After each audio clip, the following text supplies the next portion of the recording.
Welcome to the On Your Side podcast. I'm Gary Harper. And I'm Susan Campbell. Baseball season is wrapping up. Football season is underway, and we are talking about sports spending. From kids' leagues to tickets, merchandise, food, and, of course, fantasy leagues. Fans plan to spend hundreds of dollars this fall, and a new survey shows some are willing to take on debt for their favorite sport. So today we're talking with Lending Tree's Matt Schultz, breaking down how much we'll actually spend and how to better budget for the sport we can't live without. This is On Your Side with Susan Campbell and Gary Harper, an Arizona's Family Originals podcast. All right, welcome to the On Your Side podcast. I'm Gary Harper, and you are Susan Campbell. Good afternoon. I'm here. Just in case you forgot. I remember. How are you? I'm good. How are you doing? Missed you last podcast. I know. I was on assignment in D.C. Special assignment. Yeah. It was a quick trip. Flew out on a Monday night, flew back on a Wednesday evening, and got a lot of work done. Yeah. You did get a lot of work done because you were on morning, afternoon, evening, night. Yeah. You get sent out of town, they really work you. That's what happens. Yeah. So it's always fun to get out of town every once in a while, but man, you really pay the price. Absolutely. Well, glad you're back. Thank you. Glad you're back on the On Your Side podcast. Todd and I were lonely last week without you. But I listened. It was a great episode. It was, yeah. This is going to be another good one. This is a good one. We're talking about sporting. I always want to say sporting goods. Sporting prices. Sports spending. Sports spending. Use that alliteration. Yeah, I like that. Sports spending. Well, we're in fall. I mean, football, NFL just started. College football. Oh, man. Those are the best time of year. Oh, that is my favorite time. I have to tell you, though, we have a little bit of a dilemma in our house. Oh, boy. So I grew up a Browns fan. Okay. My husband grew up a Cardinals fan with some Chargers thrown in. Yeah. My son is turning 4 this week. And we had the Bills game on, and he decided he loves them because they wear blue uniforms. So now we're adding the Bills to the mix, and we're oh gosh, how can we do this? Yeah. We've been through enough pain as Browns and Cardinals fans. We're going to have worse pain as Bills. Well, I mean, this year they're going to be good. I think we call that a family divided. We'll boy. We'll see. Yeah, but he's young. Maybe he'll get over the blue thing, I guess, right? We'll see. Yeah, you're lucky right now because he's young enough to where he's getting interested in sports, but really not quite there to where you can really get him into participating with he plays t-ball. Oh, he does? Yes. Okay. At 4? Uh-huh. At his first game, he hit the ball off the tee, forgot to run. Coaches told him to run, and he did a little loop right in front of home plate and slid. Oh. So he missed all the bases, but it was the cutest home run in the world. That takes me back about 20 years ago when my kids were in t-ball, and I remember they were playing with the dirt out in the outfield. Absolutely, picking the dandelions. Yeah, instead of listening and paying attention to what's going on in the game. It does get a little pricey, though. It sure does. I don't know what you pay for t-ball, but anything, I mean, you got the registration fee, you got the uniforms you have to pay for. Yeah, I think the registration fee was just $100, honestly. Oh, my. Just $100? No, I'm saying just that registration fee alone. That sounds high. Yeah, that's what I'm saying. Ugh. So just that, and then we have to get the glove. Right. No cleats yet or anything. 4-year-olds don't need cleats. And then, if they get interested in football, you got to do the whole, the whole workup, the helmet, pads. So much equipment. It's expensive. Hey, we're talking to Matt Schultz today with Lending Tree. Matt, how are you? I'm great. Thanks for having me. Do you have kids that you have enrolled in sports? Are they too old? Or are they right on target? I have a 16-year-old son who plays for his high school soccer team and also plays on a club soccer team, but I have coached him and watched him over the years play Little League baseball, Little League soccer, basketball, the whole thing. And to see how expensive youth sports is, certainly compared to when I used to play, it's just a major, incredibly expensive thing, and it's turning youth sports into kind of a rich kid's game in a lot of ways, unfortunately. That is unfortunate. And a lot of families that you surveyed said it does put a strain on the finances. They want their kids to play these sports, but it strains them. What did you find when you did this survey? Yeah, what we found was that about 40% of families have kids who are playing youth sports, but about 60% of those families say that it puts a strain on their finances. And it makes sense because you were talking about $100 registration fee for Little League. If you have a kid who plays select ball or travel ball or up in that sort of stratosphere in terms of sports, you can talk about thousands of dollars a year in registration and hotels and gas and equipment and all this sort of thing. And in a time when everything seems like it's getting more expensive by the day, youth sports certainly seems to fall into that category. How does a parent pay for this? How are they paying for it? A lot of them are paying for it with their credit card, and a lot of them are getting into debt for it, unfortunately. And it's one of those things that you have to, if it is something that is a priority for your family, for your kid, it's something that you have to put in your budget and you have to plan for and you have to make a priority, because otherwise it's really easy for things to get out of control. And not just kids sports. I mean, you surveyed people just about their love of sports in general. I mean, we're talking, NFL, college football. We do game day celebrations and the food spread and fantasy football leagues. It all adds up so quickly without maybe us realizing it because it's kind of spread out over the season. Yeah, absolutely. We talked, like you were saying, not just about youth sports, but just about sports spending in the fall when football comes back and kids are back in school and club teams are playing and all that sort of thing. And about 40% of folks say that they're going to spend money on sports this fall, which frankly, I thought was actually a little low. I thought that number would be higher. But the average amount spent was a little less than $700. And again, most people have a pretty small financial margin for error, and every $100 is a significant thing. So if you're spending $700 on sports, that's something that you need to account for in your budget.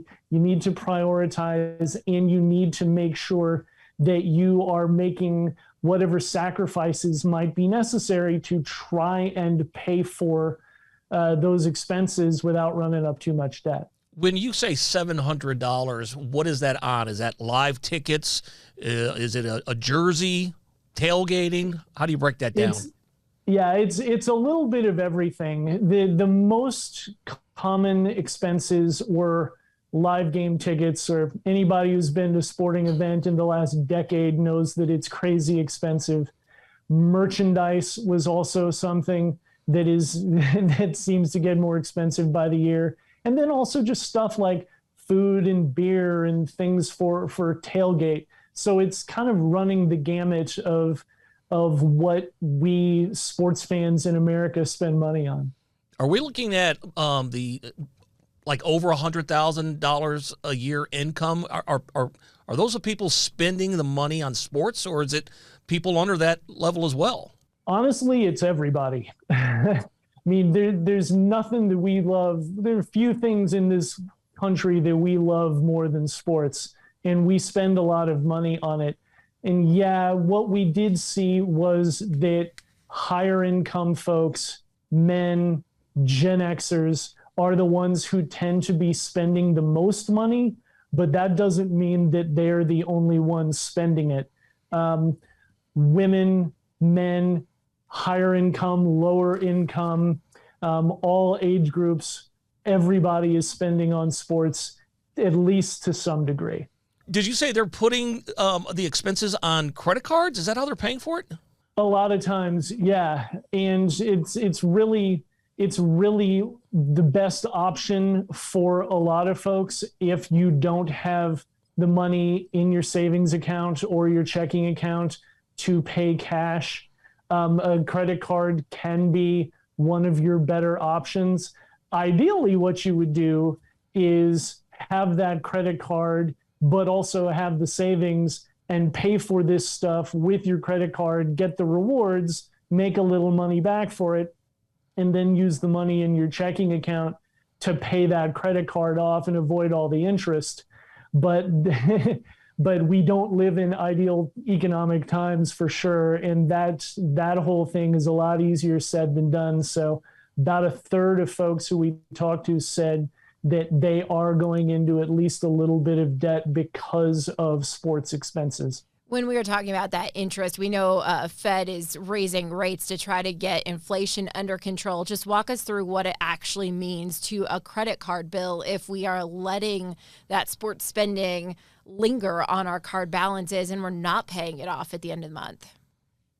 Yeah, when the Fed raises rates, which they've done a lot this year and are going to continue to do, it's not just the interest rate on things that you buy in the future that's going up. It's the balance that you currently have. So it's really important to understand that when the Fed raises rates, it's not just raising the cost of future borrowing, it's raising the cost of what you have now. So the good news is that there are some things that you can do to kind of avoid the higher interest rates. One of them is to get a 0% balance transfer credit card, which can be an amazing tool if you have good credit and if you use it wisely, can save you a lot of money. Another thing that people can do is they can pick up the phone and call their issuer and ask for a lower interest rate. We did a survey earlier this year at LendingTree that showed that about 70% of people who asked for a lower interest rate on their credit card in the past year got one, but far too few people ever ask. So it's worth that call. It's worth taking the time to take some steps to do what you can to keep these rising interest rates from hitting you too hard.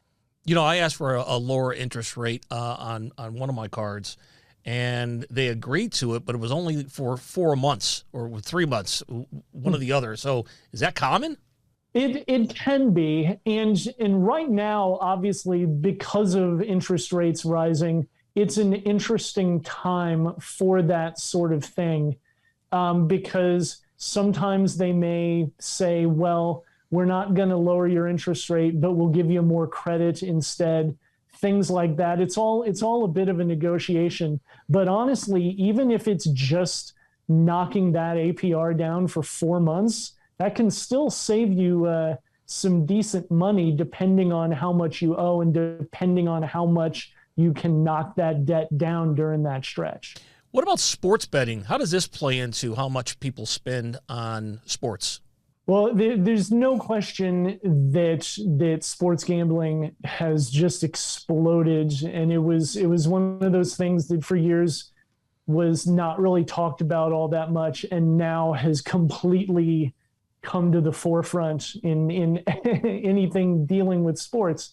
So there's no question that people are spending a lot of money on sports gambling, from fantasy stuff to any other thing that you can think of. So that is absolutely contributing to how much people spend. And it can be a lot of fun, but it's also something that you got to be really, really, really careful with, obviously, because you can get yourself in some trouble. My husband is part of a football fantasy league that he's been a part of for years with his dad and some of his dad's friends. Mm-hmm. And every year, the buy-in, I kind of cover my ears and I go, la, la, la, la, la. I don't want to know how much you're spending on the buy-in. Yeah. Please tell me in 16 weeks when we've won some money, right? Right. And it works sometimes. Well, it's funny. Many years ago, I was in a fantasy baseball league. I do more fantasy football now, but my wife wasn't too happy with how much I was putting into the buy-in for the league. And then I ended up winning the league and took home a fair amount of money and kind of changed your viewpoint on it a little bit. Yeah, and she's like, show me the money. Show me the money, Matt. On house money for a while, so but I completely understand where you're coming from. Yeah, it's funny because when I went into sports betting, I was like, hey, I won last night. She's like, are you going to share some of it with me? Right? When did that come? No, it's mine. That's not how that works. Well, she's spoiled enough. Okay. Matt, before we let you go, we have to put you on the spot. Who's your team? In the pros, I'm a Raiders fan. My mom lives in Vegas, just down the street from their facility. I lived in Oakland for a while, so they're my team. And in college, I'm a graduate of the University of Texas, so hook 'em. Oh my gosh! You know what, Matt? I was, I was kind of liking you there for a while. I'm an alma mater, Texas Tech. Go Raiders! I'm not going to do the guns up for you, but we'll see how this weekend goes. I think it's going to be a whale of a game. I'll do the guns up, but I won't do the horns down, okay? Because I respect you too much. It's so funny. Everybody makes much more of that than Longhorn fans actually do. I don't know anybody who actually cares. Yeah. So it's just kind of a funny thing. Well, listen, it's interesting because we play you guys this weekend, so it's going to be in Lubbock too. So it's going to be a good game. We'll see what happens. The tortillas will be flying, I'm sure. Yeah, you got that right. All right. Hey, Matt Schultz, thanks so much. If people want to find out more about you or maybe Lending Tree, you want to shout out some social media platforms, websites, anything? Yeah, you can find us on all the major social platforms at Lending Tree, and I'm on Twitter at Matthew Schultz. That's SCHULZ, and you can find lots of great information about how to handle credit and use credit and make smart decisions with it at lendingtree.com. It's worth a visit. Yeah, and please don't. I mean, if you love sports, that's great, but watch it at home and don't put live tickets that are going for $300-$400, sometimes even more a seat. Don't put that on the credit card. If you can't afford it, just watch it from home. It's the best seat in the house. The fridge is right there, and your bathroom's 15 feet away. There you go. There you go. Hey, Matt, thank you so much, and we'll talk to you again soon, okay? All right. Thanks for having me. The On Your Side podcast is produced by Brad Denny. Our audio engineer and editor is Todd Martin. Segment producer is Colin Stanton, and I'm Gary Harper. And I'm Susan Campbell. If you have a problem you can't resolve, maybe we can. Send us a message through azfamily.com or our AZ Family mobile app. Look for the On Your Side section and leave us a message. Thanks so much for listening to the On Your Side podcast. And if you like it, leave us a review. We'll see you next week. On Your Side is on Good Morning Arizona every weekday morning at 6:45 and 7 o'clock, and every weekday evening on Good Evening Arizona at 4 and 5 o'clock. You can also catch it on Arizona's Family News at 9 on 3TV every weeknight.